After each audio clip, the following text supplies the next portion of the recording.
Olá pessoal, tudo bem? A graça e a paz de Jesus. Eu sou o pastor Giovanni, eu tenho uma palavra de Deus para o seu coração. Estamos estudando juntos, né, todo o livro de Gálatas, a carta de Paulo aos irmãos que estavam na Galácia, né, numa região lá do Oriente Médio ali. E é interessante que nós temos lições preciosas, ensinamentos maravilhosos para você e para mim. A cada manhã a palavra de Deus é viva e eficaz, ela é extraordinária, é infalível, é inerrante, é toda suficiente para mim e para você. Ela é a bússola do crente, ela é a nossa regra de fé e de conduta, nela estamos firmados, a nossa fé está baseada na palavra de Deus. Então vamos aprender juntos no capítulo 2, de 1 em diante, lermos juntos a palavra de Deus, explicarmos brevemente a palavra de Deus através desse devocional e aplicarmos depois na nossa vida. É o grande desafio do cristão: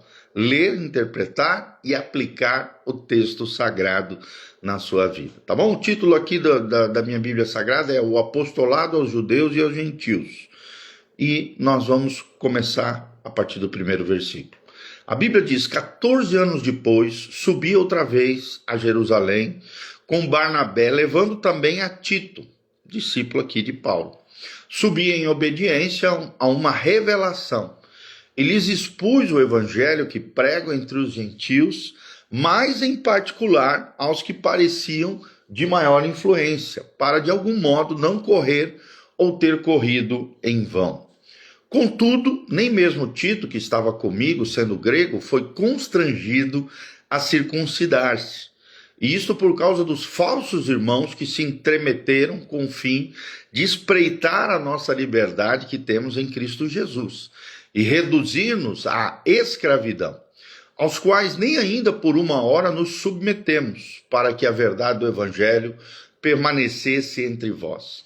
E quanto àqueles que pareciam ser de maior influência, quais tenham sido outrora, não me interessa. Deus não aceita a aparência do homem. Esses, digo, que me pareciam ser alguma coisa, nada me acrescentaram. Antes, pelo contrário, quando viram que o evangelho da incircuncisão me fora confiado, ou seja, o evangelho dos gentios, como a Pedro da circuncisão, pois aquele que operou eficazmente em Pedro para o apostolado da circuncisão, ou seja, daqueles que eram de origem judaica, também operou eficazmente em mim para com os gentios. E quando conheceram a graça que me foi dada, Tiago, Cefas e João, que eram reputados colunas, né, do apostolado ali, me estenderam a mim e a Barnabé a destra de comunhão, a fim de que nós fôssemos para os gentios e eles para a circuncisão. Então recomendamos-nos somente que nos lembrássemos dos pobres, o que também me esforcei por fazer. É interessante que logo em seguida Paulo repreende a Pedro e vemos também aqui a justificação pela fé em Cristo Jesus. Quando, porém, Cefas veio a Antioquia, resisti-lhe face a face, porque se tornara repreensível. Com efeito, antes de chegarem alguns da parte de Tiago, comia com os gentios. Quando, porém, chegaram, afastou-se, por fim veio apartar-se, temendo os da circuncisão. E também os demais judeus dissimularam com ele, a ponto de o próprio Barnabé ter se deixado levar pela dissimulação deles. Quando, porém, vi que não procediam corretamente, segundo a verdade do evangelho, disse a Cefas, na presença de todos: sendo tu judeu, vives como gentio e não como judeu, por que obrigas os gentios a viverem como judeus? Nós, judeus por natureza e não pecadores dentre os gentios, sabendo, contudo, que o homem não é justificado por obras da lei, mas sim mediante a fé em Cristo Jesus. Também temos crido em Cristo Jesus para que fôssemos justificados pela fé em Cristo e não por obras da lei. Pois por obras da lei ninguém será justificado. Mas se procurando ser justificados em Cristo, fomos nós mesmos também achados pecadores, dar-se-á o caso de ser Cristo ministro do pecado? Pergunta Paulo. Certo que não é a resposta. Porque se torna a edificar aquilo que destruía a mim mesmo, me constituo transgressor. Porque eu, mediante a própria lei, morri para a lei, a fim de viver para Deus. Estou crucificado com Cristo. Logo, já não sou eu quem vive, mas Cristo vive em mim. E esse viver que agora tenho na carne, vivo pela fé no Filho de Deus, que me amou e a si mesmo se entregou por mim. Não anulo a graça de Deus, pois se a justiça é mediante a lei, segue-se que morreu Cristo em vão. Capítulo 2 de Gálatas. Que lições preciosas podemos aprender através desse trecho lindíssimo da palavra de Deus? Gálatas 2 são 21 versículos. E o título aqui, se pudesse escolher um título, seria A Batalha pela Alma do Cristianismo. A batalha pela alma do cristianismo. É interessante que Gálatas 2 é um campo de batalha onde se decide o futuro da fé cristã. Enquanto o capítulo 1 defendia a origem divina do evangelho, o capítulo 2 defende o seu conteúdo essencial contra um grupo terrível que naquela época se infiltrava dentro dos crentes, chamado de judaizantes. Cristãos que insistiam na circuncisão e na lei mosaica como necessárias para a salvação. Ou seja, a salvação deles não era pela fé, somente pela graça, mediante a fé, mas sim por obras, né? Então Paulo narra 2 episódios cruciais aqui. Ele não se trata de uma mera discussão teológica, mas de uma luta entre a graça de Deus e a escravidão da lei, a escravidão religiosa.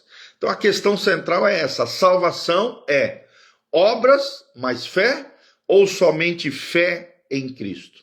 Então é isso que nós vamos ver através desse breve estudo Gálatas 2. Então, primeiro pontinho que eu queria deixar para vocês, a defesa pública do evangelho. A defesa pública que Paulo fez do evangelho. Do versículo 1 ao versículo 10, né? Primeiro ele consulta os líderes que estavam em Jerusalém. 14 anos depois, Paulo sobe a Jerusalém por revelação divina, não por obrigação, e expõe seu evangelho aos destacados, à coluna da igreja cristã que ali estava em Jerusalém.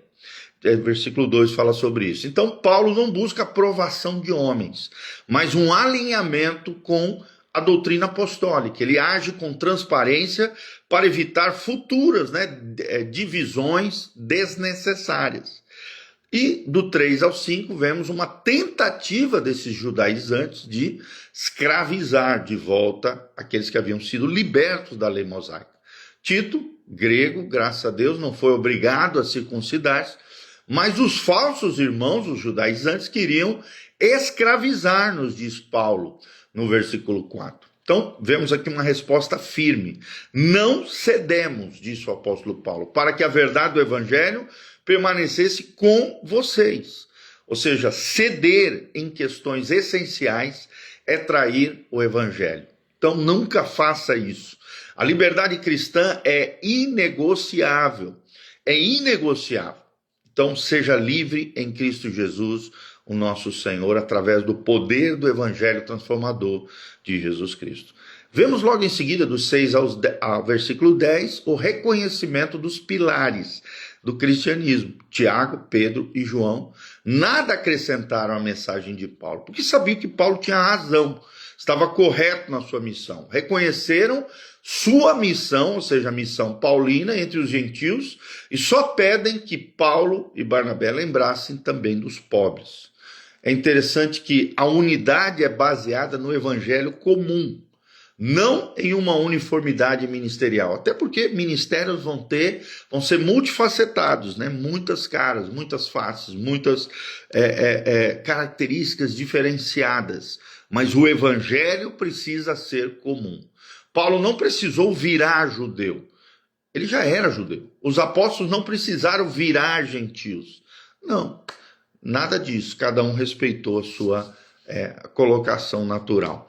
Então, o segundo pontinho que trazemos para vocês é o confronto público com Pedro, que está no versículo 11 ao 14.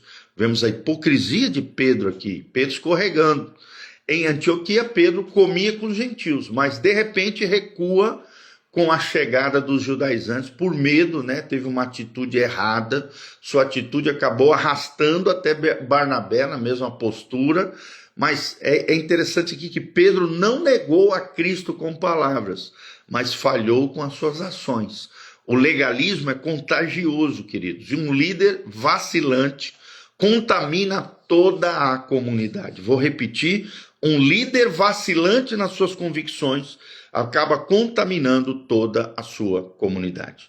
Mas aí vemos uma correção corajosa por parte do apóstolo Paulo. No versículo 14, Paulo diz que resistiu-lhe frente a frente, dizendo para Pedro: se você, sendo judeu, vive como gentil, por que você obriga os gentios a viverem como judeus? Então, é interessante que Paulo aqui não buscou diplomacia, mas fidelidade à sua mensagem, fidelidade àquilo que ele havia recebido da parte de Deus. Corrigir um líder errado não é falta de amor, é amor à verdade. Não tenha medo de confrontos, desde que a verdade esteja do seu lado. Terceiro pontinho que trazemos para vocês, de 15 a 21, a essência do evangelho, a justificação pela fé. A essência do evangelho é a justificação pela fé. De 15 a 16, Paulo apresenta a insuficiência das obras humanas quanto à salvação. É claro, ninguém é justificado pela prática da lei, mas pela fé em Jesus Cristo. Ou seja, é categórico aqui nós pensarmos essa lição. A lei não salva, não santifica e não glorifica. Ela só aponta o pecado e condena o pecador. Cristo é o fim da lei, é o que diz Romanos 10, 4. E é claro que através dela nós conhecemos Jesus Cristo, nosso Senhor e o nosso Salvador. Eu vou repetir, a lei não salva, não santifica sozinha por si só, não apenas glorifica, não, ela só aponta o pecado e condena o pecador. Cristo é o fim de toda a lei. Então, só em Cristo podemos ser salvos, só em Cristo podemos ser santificados e só em Cristo podemos glorificar a Deus com as nossas vidas. A lei não tem poder para isso. Aí, logo em seguida, de 17 a 20, vemos a morte para a lei. Quando Paulo diz, morri para a lei, a fim de viver para Deus. Ou seja, a lei é como um espelho que mostra a sujeira, mas não limpa ninguém. Cristo não é um tapa-buraco, ele é o Salvador completo. E somente o sangue de Jesus, o sangue vertido na cruz, tem poder para a purificação de pecados. De 20 a 21, vemos a vida pela fé. Quando Paulo diz, já não sou eu quem vive, mas Cristo vive em mim. Então vemos aqui uma advertência final, né? Não anule a graça de Deus, pois se a justiça vem pela lei, Cristo morreu inutilmente. Então é interessante, acrescentar obras à graça de Deus é insultar a cruz de Cristo. A salvação é 100% graça, mais 0% de obras. Então, entenda isso, fique claro isso no seu coração. Então, concluindo tudo, quais são as lições para a igreja hoje? Primeiro, o evangelho de Jesus Cristo é único e inegociável. Não há outro evangelho. É o que diz Gálatas 1:6. Cristo é suficiente para salvar, para santificar e para glorificar a Deus através das nossas vidas. Em segundo lugar, segunda lição prática para nós hoje, a unidade deve ser baseada na verdade. A unidade sem verdade é conspiração. Pedro errou, Paulo corrigiu. Nós vemos que fidelidade é maior do que harmonia. Mas é claro que a verdadeira fidelidade também vai trazer harmonia. Terceiro lugar, o legalismo é uma ameaça constante na igreja. O legalismo é uma ameaça constante na igreja. Os judaizantes modernos pregam a salvação por batismo, por dízimo, por moralismo. Cuidado com isso. Cuidado com esses judaizantes modernos. O legalismo é uma ameaça constante. A salvação é somente por Jesus Cristo. É somente pela graça de Deus mediante a fé. Em quarto lugar, a vida cristã é por fé, do início ao fim. É por fé. Começamos pela fé, aí vem a justificação. Andamos pela fé, aí vem a santificação. Ou seja, a lei não tem lugar em nenhuma etapa, a não ser para revelar que somos pecadores. Mas é interessante isso.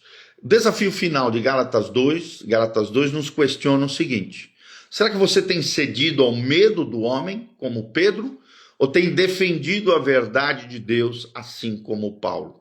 Será que você está tentando completar a obra de Cristo com regras, cerimoniais religiosos, rituais, ou você tem confiado plenamente na obra completa de Cristo na cruz do Calvário e na ressurreição? Será que pode dizer como Paulo, Cristo vive em mim? E será que as pessoas têm visto a vida de Deus em você? Então, para concluirmos e fecharmos tudo, que nossa igreja seja um lugar de pecadores salvos pela graça de Deus. Que seja um lugar de graça, uma fortaleza da verdade, onde a cruz de Cristo seja suficiente para salvar totalmente e para sempre pecadores arrependidos, pecadores que se rendem aos pés de Jesus. Amém? Que Deus abençoe você, tua casa, tua família. Quais são os 4 pontinhos aqui que nós falamos? Primeiro, a defesa pública do Evangelho de 1 a 10. O nosso título é a batalha pela alma do cristianismo. Em segundo lugar, vemos o confronto público com Pedro, de 11 a 14. E em terceiro lugar, a essência do Evangelho é a justificação pela fé, de 15 a 21, tá? 3 pontinhos abençoados e a nossa conclusão, as lições para a igreja de hoje, aplicação. O Evangelho é único e inegociável, e é inegociável. Em segundo lugar, a unidade deve ser baseada na verdade. Terceiro, o legalismo é uma ameaça constante. E em quarto, a vida cristã é por fé, do início ao fim. Do início à justificação e durante a santificação, que somente em Cristo é possível. É nele, é por ele, para ele, que nós vivemos, nos movemos e existimos. Amém? Que Deus abençoe você, tua casa, tua família. Dá um joinha, aperta no sininho. Siga o nosso canal aqui na parte de baixo do nosso vídeo, aqui no link de descrição. Tem todas as informações do nosso ministério, horário da igreja, endereço da igreja, as mídias sociais, as informações do nosso ministério, os nossos telefones. Tudo que você precisa saber está aqui debaixo, tá bom? E também tem as informações para contribuição. Desde já, se levante como um cooperador fiel dessa obra linda que Deus está fazendo. Desde já nós agradecemos o carinho, o afeto, o amor dos irmãos através da generosidade das ofertas. Que Deus nos abençoe. Que Deus abençoe você, tua casa, tua família. Deixe também no link de descrição os seus pedidos de oração, as suas necessidades diante de Deus. Estaremos orando por você. Escreva também embaixo o que você achou desse vídeo, o que Deus falou no seu coração, o que você aprendeu, o que mais te chamou a atenção e também da onde você está nos assistindo, o seu nome e a cidade da onde você está falando. Se você também assistiu todo o nosso devocional, coloca aí nos comentários hashtag eu assisti, coloca aí embaixo para que cada vez mais a gente possa saber que você realmente tem sido abençoado através desse ministério confiado por Deus a cada um de nós, tá bom? Deus te abençoe, te guarde, te amadureça cada dia mais, que a graça e a paz do Senhor esteja sobre a tua vida, que a luz do Evangelho brilhe sobre o seu coração, que você confie somente na graça de Deus, na obra da cruz, na obra de Jesus, que você viva debaixo do poder do Cristo ressurreto. Que a bênção do Senhor venha sobre você, tua casa, tua família e tudo aquilo que você colocar às suas mãos. Que o Senhor levante aqueles que estão caídos, cure aqueles que estão enfermos, sare aqueles que estão feridos, sejam libertos de toda opressão, de todo mal, que a presença gloriosa do nosso Senhor venha invadir as recâmaras mais profundas da tua alma, do teu coração, transformando a sua vida. Renda-se ao Senhor, entregue-se ao Senhor, firme uma aliança, um compromisso com Jesus de Nazaré, o autor e consumador da nossa fé, e fique firme nesse evangelho. Procure uma igreja bíblica. Se você estiver aqui na região de Umuarama, Paraná, vem estar conosco, cultuar ao Senhor, aprender com a palavra de Deus. Se você está longe, procure uma igreja cristocêntrica, que Cristo seja o centro, que a palavra de Deus seja o fundamento dessa igreja, e se dedique a esta comunidade em coinonia, em comunhão diante do Senhor, tá bom? Que a graça e a paz do Senhor esteja sobre todos nós. Um abraço a Lucinei Grau, ao Proséas Paulo, Ana Paula Rossi, os nossos queridos irmãos estão aqui conectados conosco. Que Deus os abençoe, em nome de Jesus. Amém e amém. Glória a Deus.